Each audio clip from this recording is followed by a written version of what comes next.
Welcome to the AWS Certified Solutions Architect Associate Question Bank series. In this video, we'll work through 10 exam-style practice questions designed to help you prepare for the AWS certification exam. For each question, I'll reveal the correct answer and walk you through a detailed explanation, not only why the correct answer is right, but also why the other options are wrong. Here's how to get the most out of this video. When each question appears on the screen, pause the video, choose your answer, and then press play to see how you did. And if you'd like to review the previous 10 questions in this series, just click the previous video link at the end of this video. Ready to test your AWS knowledge? Let's get started. Question 21. An application must send the same event notification to multiple independent subscribers, such as several queues and an email endpoint at the same time. Which service is best suited? The correct answer is A, Amazon SNS. Amazon SNS uses a publish/subscribe model to fan out a single message to multiple subscribers simultaneously. Now, why the other options are wrong? Amazon SQS, standard queue alone, is incorrect. A single SQS queue delivers messages to consumers polling that queue, not fan out to many endpoints. AWS Lambda alone is incorrect. Lambda alone processes events, but does not fan out a message to multiple subscribers. Amazon EBS is incorrect. EBS is block storage and cannot deliver notifications. Question 22. A company needs its Amazon RDS database to automatically fail over to a standby if the primary database's availability zone fails. Which configuration provides this? The correct answer is B, enable a multi-AZ deployment. A multi-AZ RDS deployment maintains a standby in another AZ and fails over automatically if the primary fails. Now, why the other options are wrong. Add read replicas in the same AZ is incorrect. Read replicas scale reads but do not provide automatic failover for high availability. Increase the instance size is incorrect. Increasing instance size improves performance, not availability across an AZ failure. Enable S3 versioning is incorrect. S3 versioning protects S3 objects and is unrelated to RDS failover. Question 23. An application's traffic varies throughout the day, and the company wants the number of EC2 instances to adjust automatically to demand. Which service should it use?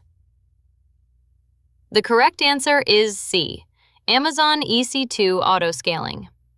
EC2 autoscaling automatically adds or removes instances based on demand, improving availability and cost efficiency.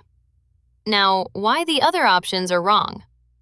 Amazon S3 is incorrect. S3 is object storage and does not scale EC2 capacity. AWS CloudTrail is incorrect. CloudTrail records API activity and does not scale instances. Amazon Athena is incorrect. Athena queries data in S3 and does not manage instance capacity. Question 24. A company wants to distribute incoming HTTP/HTTPS traffic across multiple EC2 instances in several availability zones. Which service should it use? The correct answer is D, an application load balancer. An application load balancer distributes HTTP/HTTPS traffic across targets in multiple availability zones. Now, why the other options are wrong. A NAT gateway is incorrect. A NAT gateway allows outbound internet access from private subnets. It does not load balance.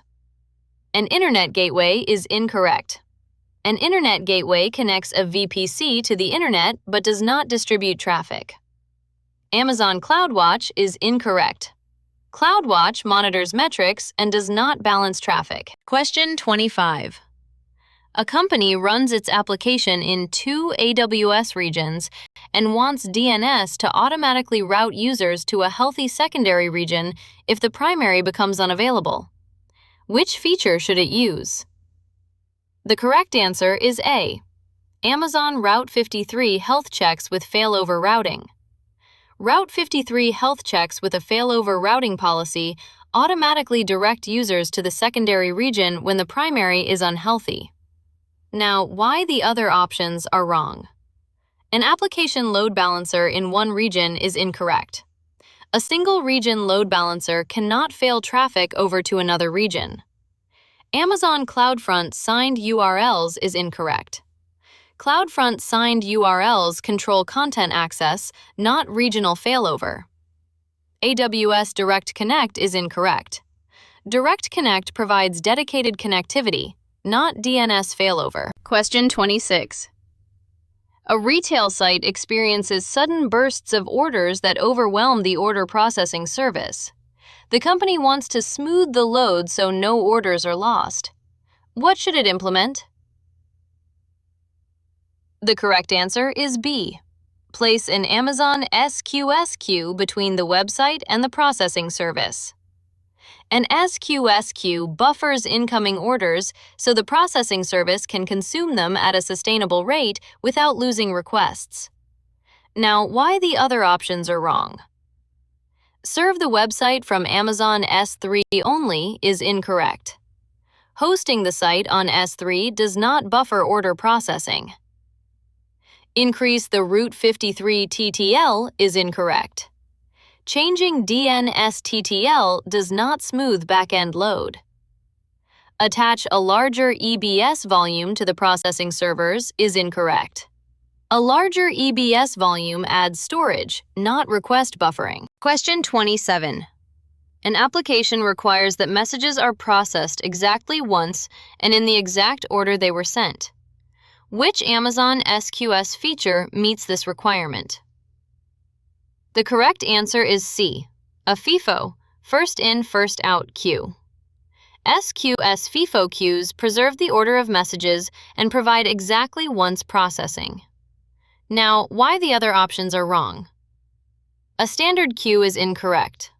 Standard queues offer best effort ordering and at least once delivery, which can duplicate or reorder messages.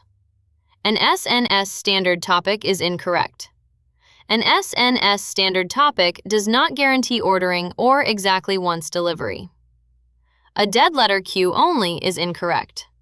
A dead letter queue stores failed messages and does not by itself guarantee ordering. Question 28. A globally distributed application needs a database with single-digit millisecond reads and writes in multiple regions, with local read/write access in each region. Which solution fits best?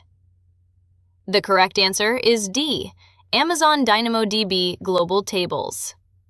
DynamoDB Global Tables provide multi-region, multi-active replication with low-latency local reads and writes. Now, why the other options are wrong? A single-region Amazon RDS instance is incorrect. A single-region RDS instance cannot provide local writes in multiple regions. Amazon Redshift in one region is incorrect. Redshift is a data warehouse, not a low-latency multi-region transactional database. Amazon S3 with versioning is incorrect.